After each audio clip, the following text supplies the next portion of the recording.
Extensive policing systems.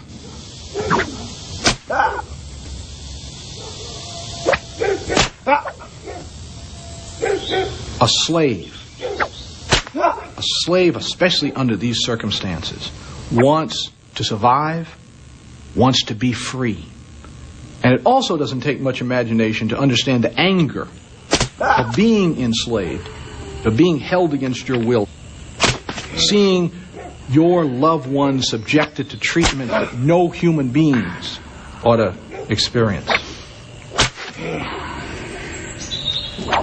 The first time, your punishment was whipping.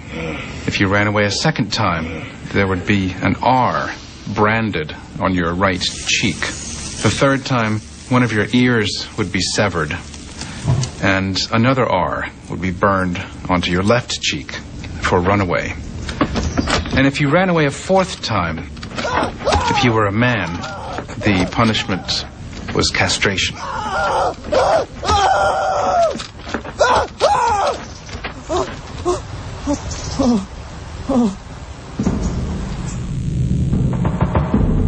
Gruesome punishments that had been familiar in England were exaggerated in the slave society.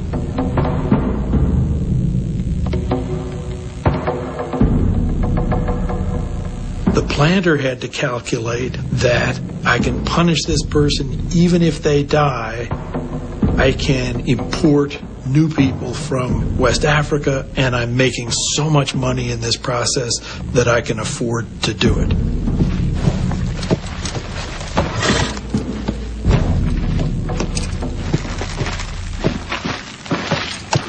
The inhumane treatment says a lot.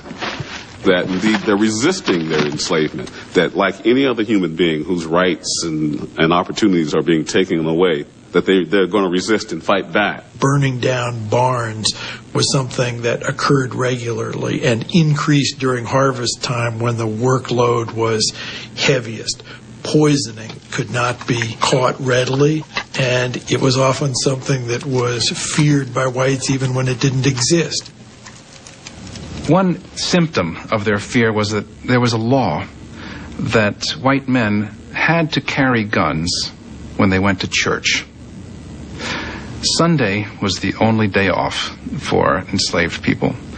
And so the white folks feared that the uprising, if it ever came, would happen on Sunday when all the whites were gathered in church. Therefore, the white men were required to carry their guns to church. It was on a Saturday night, September 1739. It was a work crew. Many of them are Angolans, including a man named Jemmy, who becomes the leader.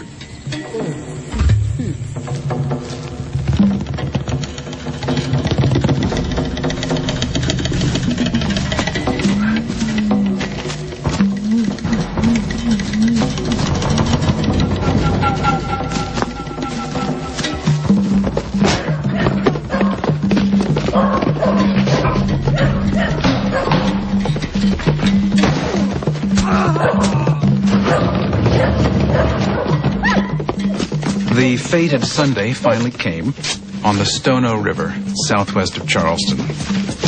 And they got to a store and broke in, and they killed a Mr. Hutchinson, decapitated him and put his head on a pole and cleared out his store of guns. It happens in harvest time, which is the time when blacks are being worked the hardest. It also happens in malaria time, and there is an epidemic going on in Charleston, which has virtually shut down the town.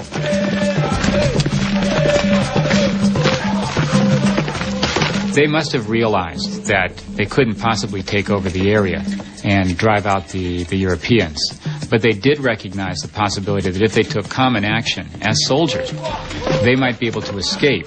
The governor of Florida had already issued a decree that any African who was a slave who made it to Florida would be free, and there was indeed a colony there of ex-slaves. There is this African manned fortification, and when the Stono rebellion breaks out, it becomes clear that what these people are trying to do is to reach Fort Mose.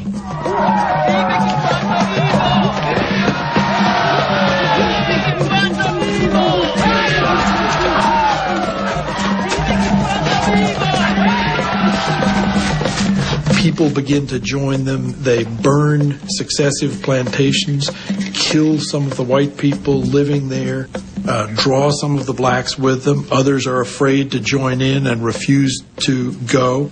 But unfortunately for them, they meet the lieutenant governor riding north.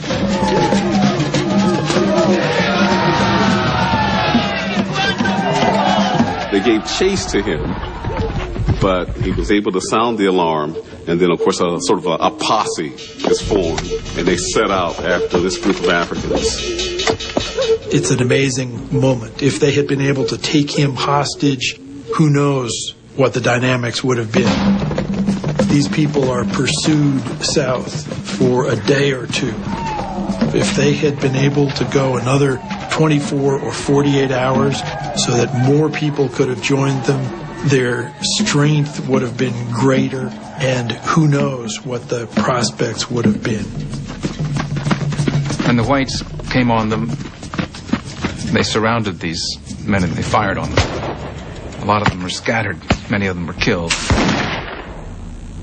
Some of them escaped into the swamp, but those that they did capture, they chopped their heads off and put their heads on poles leading out down what is today US 17 out of Charleston to send a message to the other Africans. This is what will happen to you if you rebel.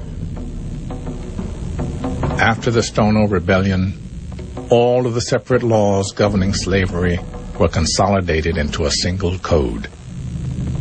This black code restricted the movement of black people and regulated almost every aspect of the lives of the enslaved. The crushing of the Stono Rebellion was a tragedy. To me, these people were freedom fighters.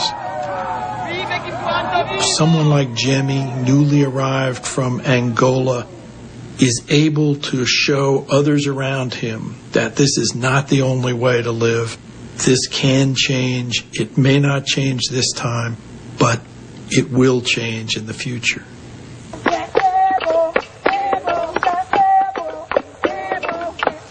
Under the most inhumane conditions that you can possibly imagine, people were able to maintain their human dignity.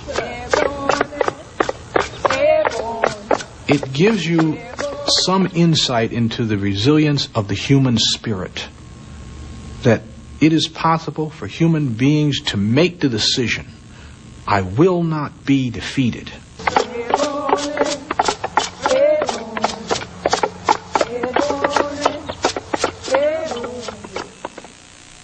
When slavery and the making of America continues after the... During the early morning hours of September 9th, 1739, almost as soon as word is received in South Carolina that England and Spain are at war, some 20 Angolan slaves, led by the man named Jimmy, began marching towards St. Augustine and the promise of freedom.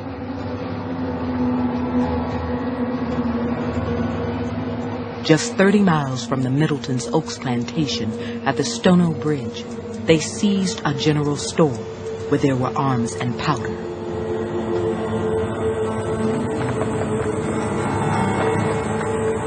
They killed the storekeepers and left their heads on the doorstep.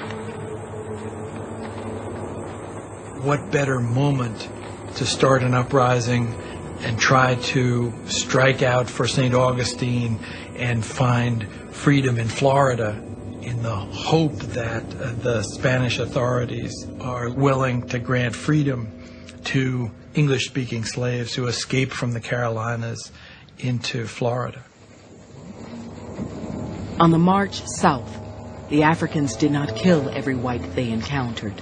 They spared Mr. Wallace, an innkeeper they knew to be kind to his slaves.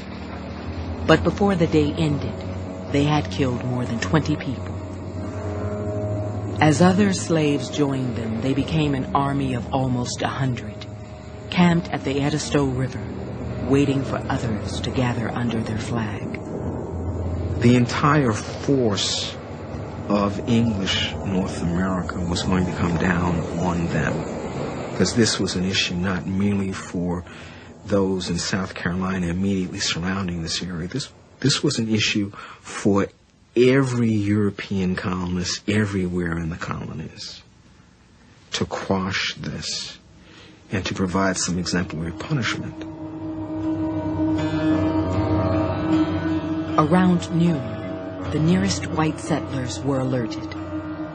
By 4 in the afternoon, they caught up with the Negroes along the Edisto River and fired upon them. Eyewitnesses recorded that the rebels fought boldly, but at least 14 were killed or wounded in the first attack. Others were surrounded, questioned, and then shot. The armed colonists then turned toward Charleston, and on mileposts along the way, they left the heads of the executed men. Just the way war transforms people, this terrible transformation into race slavery had changed people by the middle of the 18th century. The violence you see at Stono is a violence that had become pervasive in the culture. By the middle of the 18th century, this had become a way of life in the English colonies. Stono was sort of the beginning of the concept that the black population had to be utterly controlled. And the legislation that came out of Stono, the Negro Act, took away whatever liberties the Africans had. Freedom of movement, freedom of assembly, to earn money, to learn to read, all were outlawed.